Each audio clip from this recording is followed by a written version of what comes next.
কুড়িগ্রাম সদর উপজেলার যোগাদহ ইউনিয়নের কুমোরপুর বাজারে আজ বিকেল 4টার দিকে কুড়িগ্রাম জেলা মাদক দ্রব্য নিয়ন্ত্রণ অধিদপ্তরের অভিযান চলাকালীন একটি মোটরসাইকেল আটক করলে সেখানে বিশেষ কায়দায় লুকানো অবস্থায় 94 বোতল ভারতীয় ফেন্সিডিল সহ এক যুবককে আটক করা হয়।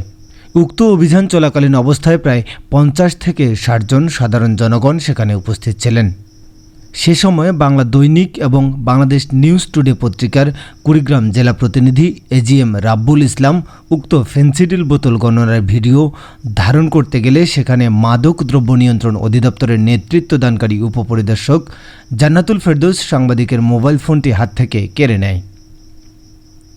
এ সময় সাংবাদিক পরিচয় দিলেও তিনি তার অনুমতি না নিয়ে ভিডিও করার জন্য মোবাইল ফোন থেকে ভিডিওটি ডিলিট করে দেয় এবং সকলের সামনে সাংবাদিককে হেনস্থা করে ও অপমানিত করেন। এ সময় ওই সাংবাদিকের মোবাইল ফোনটি ফেরত নিয়ে সে স্থান ত্যাগ করে মোবাইল ফোনে ডিলিটকৃত ভিডিওটি রিকভার করেন। পরে উপপরিদর্শক জান্নাতুল ফেরদৌসিকে কল দিয়ে কেন মোবাইল ফোনটি কেড়ে নিয়েছেন জানতে চাইলে তিনি বিষয়টি অস্বীকার করে বলেন, আমি ভেবেছি আপনি সাধারণ জনগণ।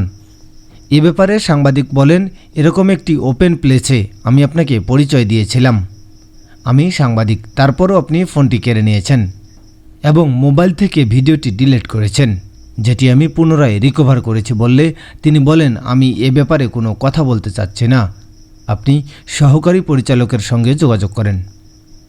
এ ব্যাপারে জেলা মাদক দ্রব্য নিয়ন্ত্রণ অধিদপ্তরের সহকারী পরিচালককে কয়েকবার ফোন দিলেও তিনি ফোন রিসিভ করেননি।